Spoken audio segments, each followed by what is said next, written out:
So we can continue here again, and I'm just going to close out this article out of the textbook this way. I forgot, I stopped just one paragraph shy of where I wanted to. During the 1904 campaign, Roosevelt, this would be Teddy now, called his actions in the coal miners' strike a square deal, quote-unquote, square deal, for both labor and capital.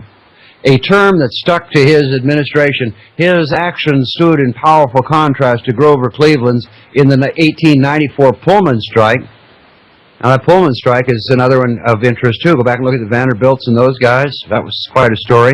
Roosevelt was not the first president to take a stand for labor, but he was the first to bring opposing sides in a labor dispute to the White House to settle it.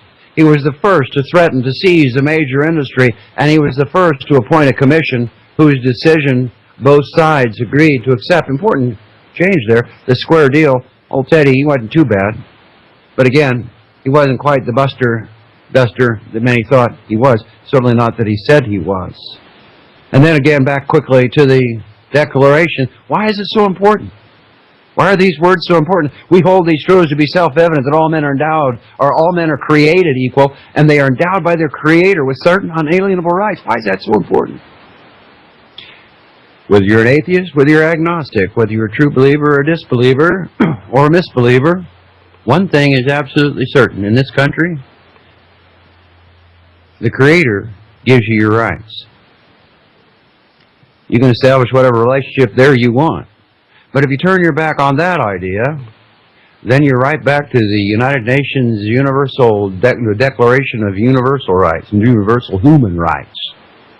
And whatever the state can give you, it can then take it away. As we said, there's an all-out war raging between legal positivism and the natural law. That in the rise of statism, the state has arrogated unto itself all of the natural law, returned as codified, statutory, regulated privileges. You live under privileges here. Licensable, boy, you don't want to go there. Taxable and revocable. Whatever's given can be taken away under that system, but under the prior system, the wiser system, all of your rights came from God, and government can't take away from you. And whenever a government is destructive of those ends, we have not only a right, but a duty to throw off such a government and institute a new one, to do what our founders, the trust givers, our creators in trust language, gave us. They are the trustees. We are the beneficiaries. Forget it not. The monopolistic tendency in American industry, on other than a local scale, had discernible beginnings in the decades following the Civil War. Again, back to the Encyclopedia of the Social Sciences. Primarily in agreements. What is all this? The monopolistic tendency in American industry had discernible beginnings in the decade following the Civil War. Actually, it's much earlier than that. But they were laying the foundations from the founding of this country in corporations as colonies all the way up to the War of Northern Aggression. And there were plenty of vyings for monopolies prior to the Civil War. But the Civil War really kicked it up into high gear. Continuing, for limiting production, fixing prices, centralizing selling, and allocating quotas in industries which had adopted factory methods for the mass production of goods, having relatively standardized specifications. Oh, the stories you can read about that. Gustavus Myers lays it all out in his history of the American fortunes, all right? And there's lots of other places to go as well. Through the remainder of the century, such agreements were applied to an increasing area of industry, although because of the secrecy with which most of them were administered, underline that, it is impossible to say how widely ramified they were. This is where the veils of secrecy started to descend down over the people. Shortly after the Civil War was the creation of the American Bankers Association. Shortly after the American Bankers Association, they created the American Bar Association, and then the American Medical Association. They created the Commission on Uniform Laws. We started doing end runs around the Constitution. Lawyers and bankers took over this country. They've been running it, and they run it still. We saw the article about the lobbyists. They're all lawyers. Into the lobbying business. Lawmakers, lawgivers, lawyers. Yeah. American Bar Association.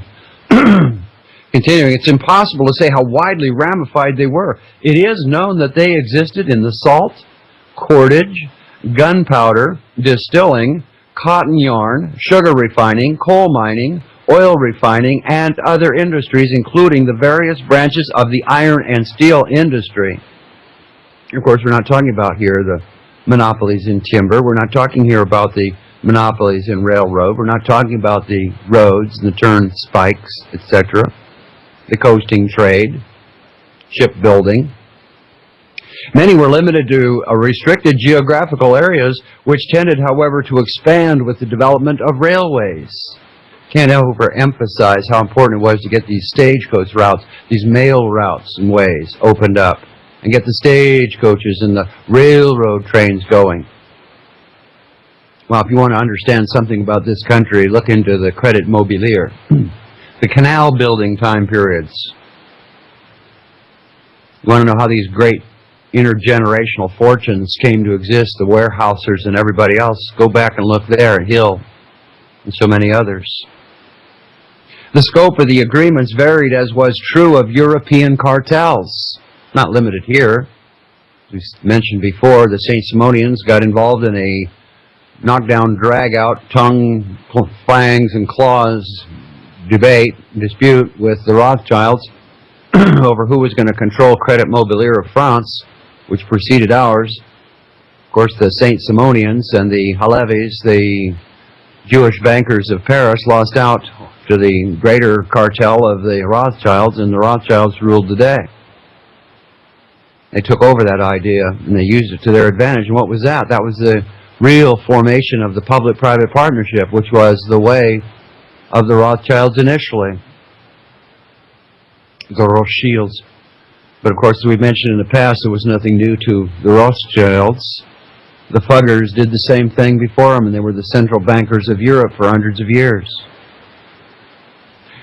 The scope of the agreements varied, as was true of European cartels. Now, when we get involved with cartels, we're back into these trust words again. Remember? Go back and listen to these other segments on trust. Primarily in the second hour of each broadcast, you can find them. I make a note each time we talk about trusts. Part 1, Part 2, so on. The language of trust. The words that let you know that you're involved with a trust. Creating, creator, trusters, settlers, etc. The forms, too, were numerous, ranging from the simple word of tanners to damp no hides for 3 months to elaborate and solemnly attested documents covering rates of output, market territories, prices, penalties, supervisory agencies, and similar matters in the anthracite coal industry. The more formal types have commonly been called pools. That's another word of trust. But in the midst of such variety, no clear line of distinction between pools and simple agreements is discernible.